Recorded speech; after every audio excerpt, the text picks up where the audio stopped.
네, 잔치는 끝나고 혹한기가 시작됐다. 지난해보다 영업이익이 60%나 급감한 삼성전자의 실적을 두고 반도체 업계에서 이러한 우려가 나오고 있습니다. 취임 1주년을 하루 앞둔 이재용 부회장은 비메모리 반도체를 육성하겠다는 승부수를 던진 상황인데요. 과연 그 성과는 어떠할까요? 자세한 내용을 짚어보도록 하겠습니다. 김대호의 경제읽기 김대호 박사와 함께하겠습니다. 어서 오십시오. 예, 그 전에 대통령께서 여기 삼성전자를 다녀왔는데 그만큼 지금의 상황이 좀 엄중하다 이렇게 바라보고 있다고 봐야 될까요? 어떻게 보세요? 그렇습니다. 이 문재인 대통령이 국내에서 삼성전자를 찾은 것은 처음이죠. 그렇습니다.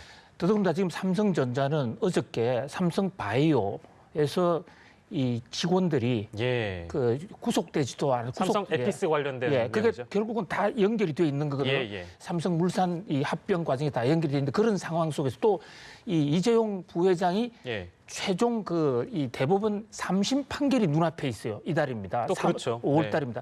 그래서 여러 가지 정치적으로 부담이 됐을 텐데도 불구하고 문재인 대통령께서 직접 화성까지 가서 저렇게 축사를 하고 매우 비장하게 얘기하시는 것은 그것은 그만큼 상황이 엄중하다라고 볼 수 있고 또 그만큼 기업에 힘을 실어준다. 그런 면에서 우리 전자산업의 미래에 상당히 청신호가 될 수도 있다 이렇게 봅니다. 네, 대통령과 이재용 부회장의 만남은 만남인 것이고 법적으로 이루어지고 있는 절차들은 절차들이니까요. 저희는 과도한 해석을 경계합니다만 어찌됐든 대통령이 삼성전자를 직접 방문해서 여러 얘기를 한 것을 보면 그만큼 어떤 이 시장에 대한 우려가 조금 있다. 이 부분은 분명히 있는 것 같습니다. 60%가 감소했다. 저희 본격적으로 삼성 얘기를 해보면요. 영업이익이 전년 동기 대비 60% 감소했다. 이런 상황은 어느 정도 예견이 됐다고 봐야 될까요? 네, 충분히 예견이 됐었습니다. 바로 이제 이것 때문에 우리 경제가 GDP도 성장률도 마이너스가 되고 이런데 그러나 60% 예견을 했지만 생각보다는 좀 더 심하다. 자, 100이 30, 한 5에서 40 정도 됐다는 얘기예요. 그러니까 거의 3분의 1 토막, 3분의 2는 날아가고 3분의 1만 살아남았다 이러는데 삼성전자의 경우에는 64%, 또 SK 같은 경우는 거의 70%예요. 그래서 영업이익이라는 게 이제 벌어들인 돈에서 매출 원가의 판관비를 뺀 것인데 삼성전자와 SK의 수지가 아주 급격히 악화됐다. 물론 마이너스는 아닙니다. 그런 현재 자막에서 각 분야별 통계가 나오고 있죠. 지금 반도체 같은 경우 11조를 벌다가 4조로 거꾸로진 그런 모습이에요. 디스플레이라는 게 TV, LCD 패널인데 이것은 아예 마이너스로 가버렸습니다. 사실 여러 가지 삼성전자의 비상등이 켜졌다라고 볼 수 있죠. 특히 이제 그 반도체에 대한 부분 저희가 메모리나 이런 거 얘기 많이 할 때 그 중국산 어떤 반도체들의 단가가 많이 낮게 출고가 되고 그런 것들이 전 세계 시장에 이제 팔리다 보니까 전체적으로 반도체에 대한 어떤 그 단가가 조정되는 국면이다 이렇게 봐야 될까요? 어떨까요? 그렇습니다. 지금 반도체가 전체적으로 지금 리세션 국면에 들어가 있어요. 이것이 금년 3, 4분기 정도면 올라온다라는 그런 전문가들의 전망이 많습니다만은 그래서 그때 가봐야 아는 것이고 지금 현재 약 10년 정도 주기로 왔다 갔다 하는데 대호황기가 끝나고 이 하강기로 가는 이런 엄중한 순간입니다. 그게 이제 하나가 있는 것이고 일각에서는 이제 이번 영업이익에 대해서 갤럭시 폴드 출시 이후에 잇따른 부작용의 영향이 있는 것이 아니냐라는 얘기가 있었어요. 그건 어떻게 봐야 될까요? 갤럭시 폴드라는 것은 지금 아직 시판도 된 상품이 아니잖아요. 기자들이 시험 삼아 보다가 문제를 제기했던데 지금 저기 나오는 것은 1월 달부터 3월 달까지 1, 4분기니까 전혀 반영이 되지 않았다. 다만 심리적 영향은 있겠죠. 그러나 갤럭시 폴드는 그리고 기술적으로 보면 원천적으로 저 기계가 문제가 있는 것이 아니라 접는 부분에서 조금 어떤 서로 간에 미스언더스탠딩이 생겨서 생긴 문제이기 때문에 저는 극복할 수 있으리라고 봅니다. 올해 안에 출시될까요? 충분히 가능하리라고 보는데요. 좀 기다려봐야 되겠죠. 그리고 이 삼성전자와 정부의 비메모리 반도체 지원과 관련해서 오늘 구체적인 청사진이 제시가 됐습니다. 이 내용도 저희가 좀 정리를 해봐야 될 것 같아요. 오늘 나온 새 뉴스 중에 가장 핵심적인 것이 정부가 이 삼성 133조 비메모리 투자에 정부가 화답을 한 것입니다. 정부가 도와주겠다.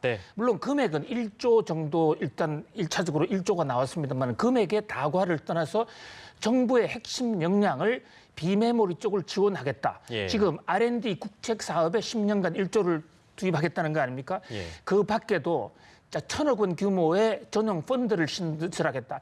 정부의 경제 성장 전략을 비메모리 쪽에 맞추겠다. 예. 이것은 3, 4일 전에 삼성이 130조를 투자해서 비메모리 쪽을 키우겠다라는 것에 부창부수하는 화답을 예. 하는 그런 모습이에요. 정부의 화답이다. 그렇죠. 네, 네. 그러니까 정부와 재계가 예. 한쪽 방향 똑같은 어떤 미래 지향을 갖고 우리 경제의 문제를 정확하게 뚫고 새 미래 먹거리 성장 동력 쪽으로 합심해서 나아가는 그런 상당히 바람직한 모습입니다. 근데 이 부창부수한 이 상황이라는 것이 대만의 사례를 따왔다? 이런 얘기가 있던데요?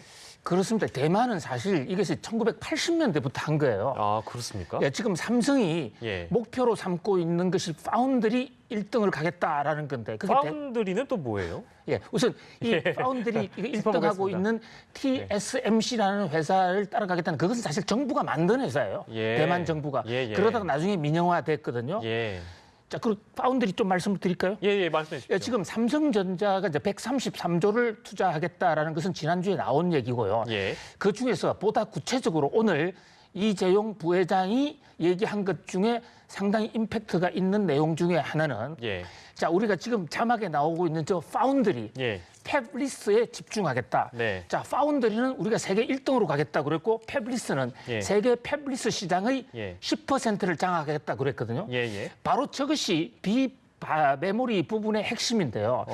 지금 우리가 만들고 있는 메모리 부분은 예. 지난주에도 우리 말씀드렸습니다만은 단순 저장용이지 않습니까? 예. 그래서 만들기가 쉬워요. 똑같이 한번 설계해 놓으면 네. 똑같은 생성 공정을 돌리면 되기 때문에 공장 설계가 그렇게 어렵지가 않습니다. 그런데 예. 비메모리의 경우에는 그 종류가 지금 6,000개 이상이에요. 어떤 것은 냉장고 머리가 돼야 되고 어떤 예, 컴퓨터 머리가 돼야 되고 인공지능이 돼야 되고 굉장히 다양하거든요. 예. 그러니까 지금 전 세계의 비메모리의 시장은 예. 그 회사가 두 가지 형태로 나누어져 있어요. 하나는 예. 새로운 제품을 설계하는 곳. 예. 그것이 이른바 미국의 퀄컴 예, 예. 또는 미국의 인텔 예. 그런 게 있다면 그런 걸 설계를 해주면 파운드리라는 게 금형이라는 뜻이거든요. 그 예. 설계에 맞춰서 찍어주는 곳입니다.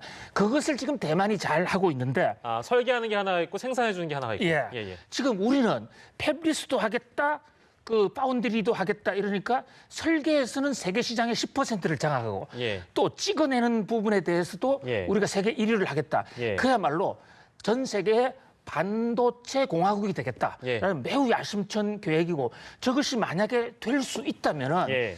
그야말로 우리가 선진국으로 다시 한번 우뚝 솟는 굉장히 주요한 전기가 될 것으로 보입니다. 대한민국으로서 그렇고 삼성전자로서 그렇고 새로운 국면이 될 수밖에 그렇습니다. 없는 상황인데 뭐 양쪽 다 하겠다는 거잖아요. 어찌됐든. 그렇습니다. 예, 예.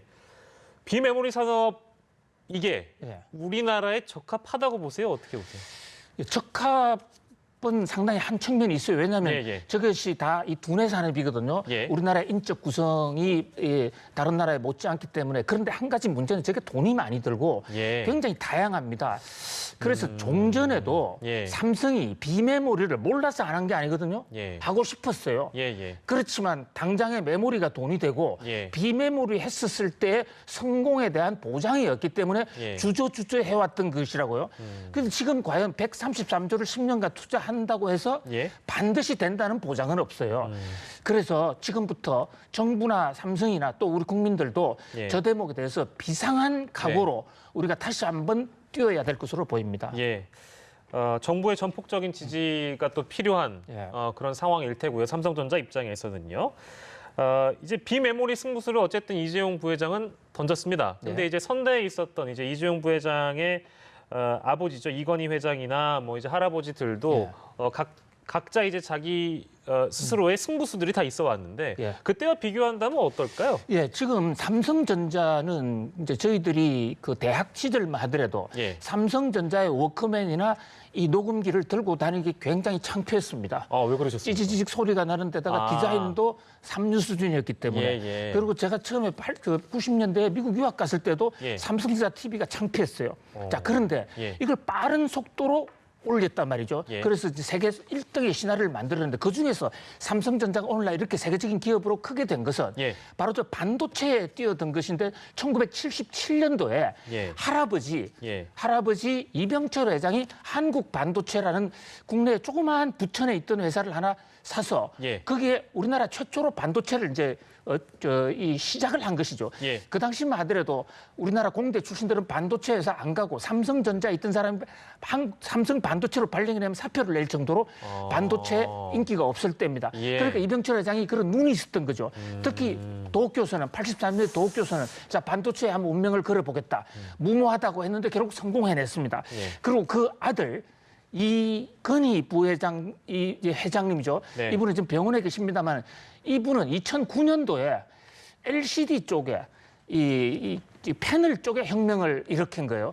이건희 회장께서 이른바 2020 프로젝트를 만들므로써 이병철 회장의 뜻을 성화시킨 것이거든요. 예. 그것을 이번에 이재용 부회장이 이제 비메모리 쪽에서 아버지와 할아버지는 메모리 쪽에 전력 투구를 해왔고 예. 메모리에 관한 세계 1위입니다. 아무도 추종할 수 없는 가장 확고한 기술을 세웠어요. 이제는 그 손자이자 아들인 이재용 부회장이 비메모리로 승부수를 건다. 오늘 사실 어떻게 보면 문재인 대통령도 가서 축사를 냈고 한국 재계, 한국 산업에 어떻게 보면 획기적인 하나의 전기가 될 수도 있는 그런 날이라고 생각이 듭니다. 예, 알겠습니다. 역사적인 날이 될 수도 있는데 물론 이재용 부회장이 2030년까지 이 부분에 있어서 세계 1위를 달성하겠다 이렇게 얘기를 했습니다만 글쎄요. 일단은 저희가 좀 지켜봐야 되는 상황이라 가지고요. 오늘은 이 얘기를 저희가 좀 들여다봤습니다.